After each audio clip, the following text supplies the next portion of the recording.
Okay, so let's get to the big headline today. We know that Joseph DeAngelo, 72 years old, held in Sacramento County Jail without bail. This morning he is due for another court hearing, a brief one maybe, like yesterday, which was only about 3 minutes long. No cameras were allowed. Walt Gray was there. He's there today. This court hearing's happening at 8:30, so in just under 15 minutes from now. What are we expecting, right? Well, he was issued a warrant last week. They want more DNA. The prosecutors want more DNA samples from him, and they want to be able to take pictures of his entire body, which sparked a lot of questions because people are going, why his entire body? What of his toes, of his eyes? Like, what is it that they're looking for and why? There are distinguishing marks, perhaps. Perhaps. And back in the 70s and 80s, when this serial killer, he's watching us, by the way. Oh, this is a quick reminder. Everyone share, share, share. Please share this show like right now. I'm doing as we speak. Like you're doing, so we can get more comments to come in and we can track them. But these photos, so it was said back in the day, right, that this serial killer was not well endowed, okay? And so now, years later, they're going to want to take pictures to see if maybe this is another clue in the case, because if he is not well endowed, this private area, then this is just another clue in addition to the blood samplings.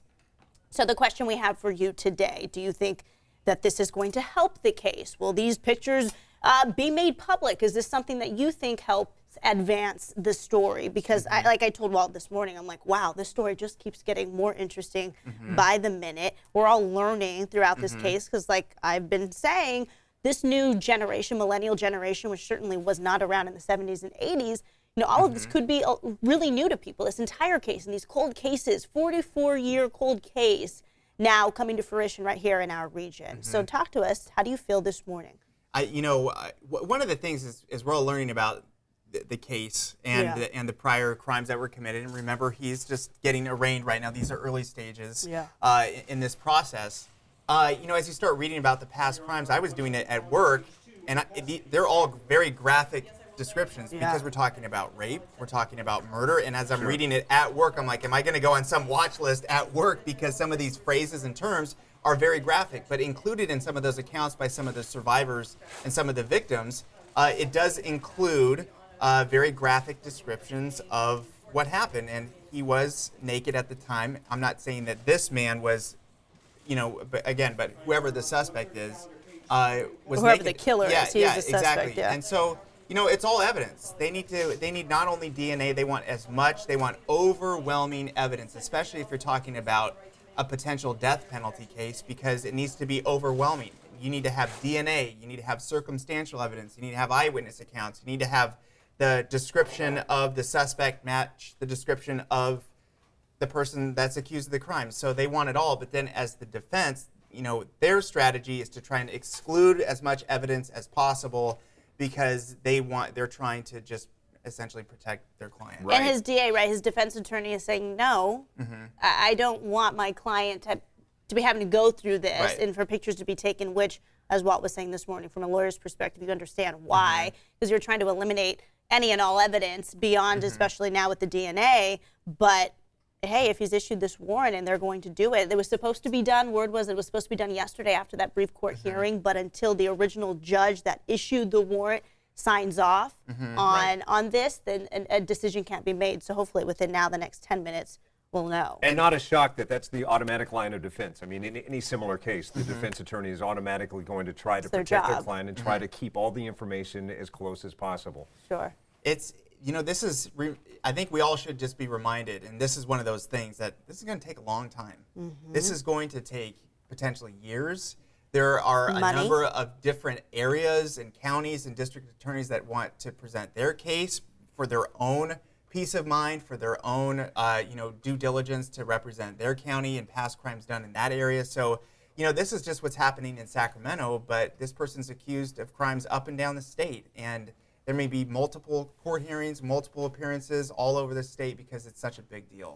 So Jessica Downey's chiming in right now. We appreciate all of the comments coming in, especially on this one. She said, well endowed? No. Birthmarks? Scars? Yes. How many men aren't well endowed? Meaning that just because he comes back and okay, he is not well endowed. It's according to who?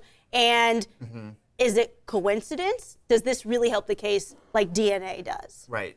I think it helps further it a bit more if it is said to be true, since he did show up. Well, he's just a suspect in this case, but the serial killer, on many accounts, was known for showing up nude to the scene of his acts. I'd like to jump in and say hi to Paula and Jim. Thanks for chiming in as well. Jim. I'm probably the wrong person out here because as horrific as this is, and it is, and I'm not trying to make light of anything, but I thought maybe your question was going to be something entirely different, because what is the medium? I never knew, we had a cultural scale. medium, the scale, and who's to say? There's a spectrum, there's this side and there's that side, and then there's something in between. Like I what said, is the according definition? to who? Because the women who were the victims in all of these cases, if they all said the same thing, again, what is considered well endowed and what is not? But I think these are all interesting sort of avenues. And again, they're trying to just get all the evidence so it all lines up, so there can be no doubt that, number one, this is the individual, and number two, they were at the time and place of these crimes. Because perhaps for some of them, maybe the crime occurred, but there was not DNA evidence left at that crime. Right. So they're trying to, paint a profile and connect this person to all these things. But, as the DA said in the beginning, this has everything to do with DNA. And as they keep talking about it, it keeps focusing on the DNA. So let's just say that some of this stuff is excluded. They still have the DNA, and that's probably the strongest thing that they have. And they want overall. even more DNA. That was also issued in the warning. And it makes this case that much more fascinating. And again, not to make light of it and not to call this entertainment, but people have been fascinated by this for years. One of my favorite podcasts is called My Favorite Murder. And this was featured on this 2 years ago. And I've been enthralled with this case since then. And for it to now be coming into light and for us to have an alleged suspect in custody, I think it makes it that much Same thing with the book that came out. All of it is timing. For you listening to what is coming to fruition now, is there anything that you, when you were listening to that podcast, that is missing in all of this? Like that you heard that really struck your attention that you're not seeing pop up? Sort of like when you read a book and watch a movie. Right. It's like some things are missing. Is there anything missing from that podcast? No, just that speculation. Many of the people that were chiming in and speculating in the podcast were saying not only is the case cold, the suspect is likely no longer with us. They were suggesting that maybe he probably did not have a clean lifestyle, probably was no longer among us. Assuming and to find out that, oh no, indeed he was, perhaps living among us. Because again, he is still a suspect. And he is expected to face 12 murder charges at this point in 4 different counties: Sacramento, Orange County, Santa Barbara County, and then down in Ventura County. And one of the things I think what I'm most interested in is I love history. And I love going back in time to try and imagine when these were happening, what the world was like. And remember, with some of these, the suspect went in and cut the phone line, and then there's no link to the outside world.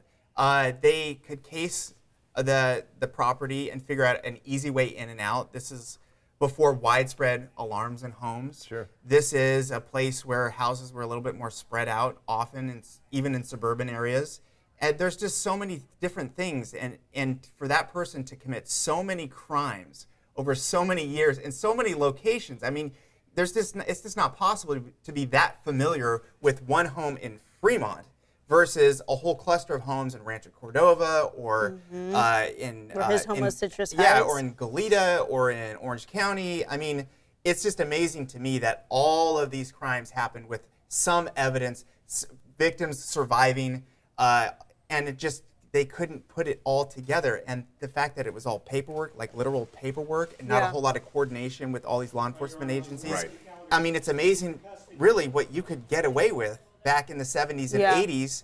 I mean, of course, everyone... And being a cop. Yeah, exactly. I mean, it's just amazing to think about back then what they had to work with. I guess it's not surprising that you could get away with so much, but the fact that there were so many things that happened that individual still got away with so much. We all talk about the needle in a haystack, and if you look at the paperwork that goes into it, its office is filled with stacks of paper this high. When now an algorithm could be assembled through that data crossbase in a millisecond, what would take literally years. Years to go through different times. And speaking of different times, a lot of people in here, Vicky, I'm seeing your comment saying, really, will he even look the same in his private part area? Will he even look the same as he did back in the 70s and 80s? How true or how reliable will these new photos be? Gravity has taken its toll. Gravity is. I'm sorry, it sounds like I'm trying to be flippant, but it's true. But sometimes I remember in the Michael Jackson case, I'm somewhat familiar with that because I was working in the market at the time he was at trial, and there were moments where evidence was birthmarks while he was naked. And he participated full body scan. Yeah, exactly. So, I mean, it doesn't necessarily have to be, I don't want to be all graphic, but let's face it, it's not always about genitalia. Sometimes it is just about birthmarks that you can't see unless the clothes are removed. Yes, which is exactly what some of our viewers were saying. Like, that's one thing, right. But how about the scars? How about the birthmarks? Yeah, moles, scars, different things like that. Jim Chandler says, why bother to defend this lowlife? Just nail him to death? I mean, some people have a hard time when he has a defense attorney. These are this is their job. Right. But they have a hard time saying, how could anyone defend? So here's the thing I read the other day, and we just have to be careful about all this because these are the beginning stages. Since the 70s, there's been 130 people that have been exonerated and that have been on death row. So occasionally, it is very rare, but occasionally, evidence comes to light years, decades later that actually the guilty person is freed because it was not them. So, I saw that after. I know that's no one wants to think about that right now, but it does happen. Right. No, there was a case. I was watching a show the other day, and it said he served 39 years in prison just to find out that, nope, he wasn't the one. I mean, we talk about our prison system, and incarceration in this country being an issue. A lot of people will say, this is different. Right. This is different. Nikki Wheeler says, why does he look so out of it when wheeled into court? Oops. Has he had a CVA or drugged up, or is he drugged up on something? Well, a lot of his family members saying this is all an act. This is all a part of his show. Yeah, he was a bike rider. I mean, he rode motorcycles. He was active for 29 years. He just retired. He worked at that Save Mart distribution center in Roseville. Right. So you can speculate all you want that maybe this is part of an act of, hey, feel sorry for me, or maybe. But think about it. I mean, as a human being, if you're in that, you have one day your life is this way, and the very next day your life is this way. Yeah. It's possible you have he kids. could be undergoing a major psychiatric episode that would put him in that state. I mean, that's not unreasonable to say that it could be that. Perhaps. Not induced by drugs, but just his mental state at the moment. Chantel goes on to say he's a master manipulator. Jessica says, nice job, Rob. DNA evidence isn't always concrete because of human error. Debbie A. Daly thinks that he's acting. He's pathetic. But this is going to go on for so long that we'll be able to see his mental state over weeks and months and maybe even years. So this is Exhibit A. We'll have to see how this plays out. Christina points out that it's perhaps, well, she's saying specifically it's not an act, it's alcoholic withdrawal. Maybe. Cheryl DeSico, I remember when it happened, not far from my Modesto neighborhood, was pretty scary. Talk to us a little bit more, Cheryl, about how you feel now.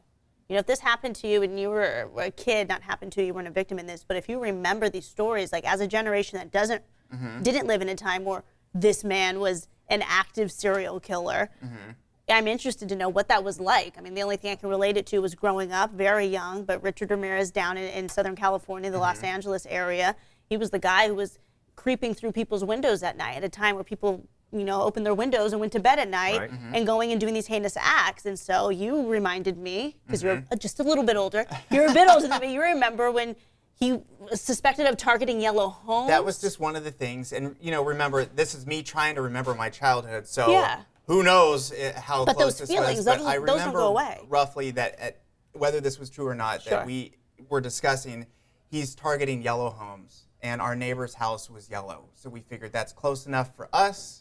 Everything's locked up. And we were scared. And people probably didn't sleep with their windows open for years after that, if not ever. It sort of changed the culture. Well, yeah. I mean, it was such a high-profile case. And then we all saw the trial. We saw his state of affairs. We saw his connection to a satanic cult. I mean, there's all sorts of things that Do you remember the branding, the Zodiac Killer? Yeah. I remember, I believe he had some sort of... Pentagram? Yeah, on his hand. I mean, all these individuals, there's all these different things that just creep you out to this day. Thanks so much for watching the ABC 10 Information Network. If you want to see more stories just like this one, all you've got to do is click subscribe.